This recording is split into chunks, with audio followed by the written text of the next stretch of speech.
Hoy hemos conocido los datos de la encuesta de población activa correspondientes al primer trimestre de 2026 y pese a que hemos tenido un primer trimestre difícil, condicionado por una coyuntura internacional complicada y pese a un continuado y claro avance en cuanto a los datos del paro en los últimos 5 años, hemos de concluir que efectivamente Castilla y León mantiene más de 1 millón de ocupados, que la tasa de paro de Castilla y León sigue estando por debajo de las 2 cifras, además con un diferencial de casi 2 puntos con respecto a la media nacional,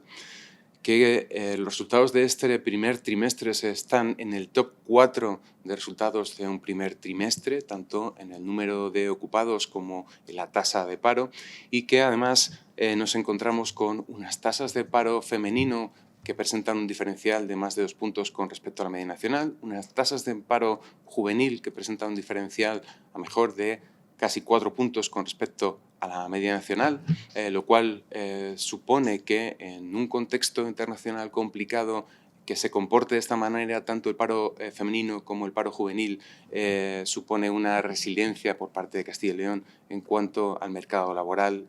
sobre estos colectivos. Y además, como dato positivo a destacar, todas las provincias de Castilla y León se encuentran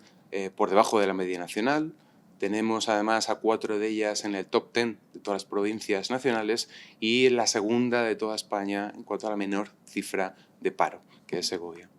Este primer trimestre ha resultado complicado, tanto en el número de ocupados, que ha disminuido, como en el número de parados, que ha aumentado. Las circunstancias son las mismas para Castilla y León como para el resto del país y así el comportamiento ha sido similar, tanto para nosotros como para el resto de la media nacional. Esta situación está claramente condicionada por un contexto económico relativamente complejo que viene derivado de tanto la tensión internacional provocada por el cierre del Estrecho de Hormuz, los conflictos bélicos existentes que condicionan en gran medida tanto los costes de producción como los energéticos, de logística, con impacto directo en las decisiones de inversión y esto ha supuesto de forma directa una dificultad inherente al arranque de la actividad económica y, por tanto, del inicio de actividades vinculadas al empleo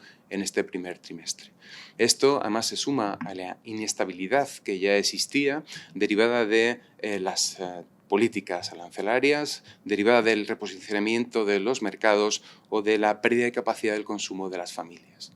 Estas circunstancias han condicionado que el comportamiento en este primer trimestre en Castilla y León haya supuesto un incremento de la tasa de paro, un incremento que, no obstante, se encuentra por debajo de la media nacional, como hemos advertido, incluso por debajo de las 2 cifras de los 2 dígitos, con 2 puntos casi con respecto a esta media nacional. El número de parados, efectivamente, ha aumentado en casi 6,5%. Si bien este comportamiento en este trimestre ha sido mejor al de la media nacional, que ha incrementado en casi 3 puntos más. El número de ocupados también ha disminuido. Por tanto, ha producido una pérdida de un 2,1% de ocupados y, en comparativa anual, el empleo también ha experimentado un retroceso, tanto en el número de ocupados como en la tasa de paro. Estos datos, si bien no son positivos, reflejan lo que ocurre en un primer trimestre anual estándar típico, con circunstancias que efectivamente son coyunturales propias de un primer trimestre, más las derivadas de la situación económica nacional e internacional. No obstante, en una comparativa de los datos de la EPA a nivel autonómico con respecto al nivel nacional, hemos de advertir que efectivamente la tasa de paro es en 2 puntos inferior a la media nacional. Hemos de advertir que este aumento de la tasa de paro ha sido, en términos intertrimestrales, mejor, ha tenido un comportamiento mejor que el comportamiento que ha tenido a nivel nacional. En Castilla y León se ha incrementado un 0,68%, en España un 0,9%. El número de parados, efectivamente, en Castilla y León ha aumentado menos, el 6,57% frente al 9,34%. Esto, por tanto, permite afirmar que el paro en Castilla y León se ha comportado de mejor manera en este trimestre que en España. Por tanto, ha sobrellevado mejor las circunstancias a nivel nacional e internacional que afectan a la economía.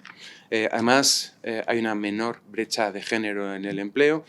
frente al 10,16% del paro femenino. A nivel nacional hay un 12,35% y a nivel juvenil hay casi un 4% de diferencia en una tasa de paro juvenil menor a nivel autonómico que a nivel nacional. A nivel provincial, efectivamente, Castilla y León, todas sus provincias se encuentran por debajo de la media nacional. Efectivamente, se encuentran 4 en el top 10 y efectivamente Castilla y León presenta a Segovia como la segunda mejor provincia de toda España, con un menor índice de paro.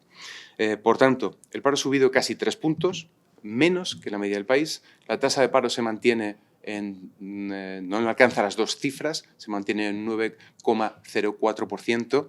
casi 1,8% menos que la media nacional, y el diferencial se incrementa en 2 puntos el paro femenino, en 4 puntos el paro juvenil. Somos la 7ª comunidad con la menor tasa de paro y nuestras provincias se encuentran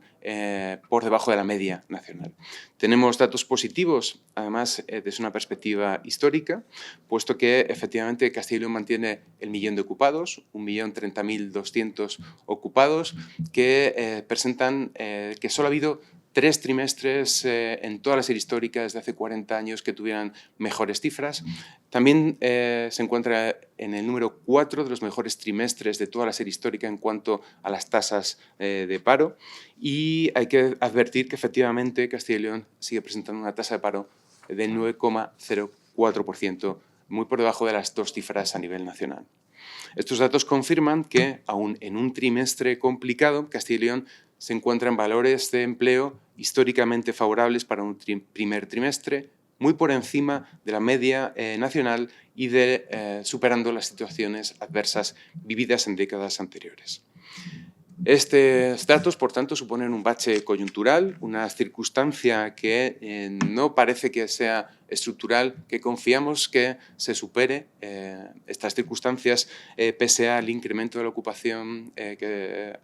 ha sido relativamente bajo, pese a que se ha producido una disminución en el número de ocupados y en el número de parados a nivel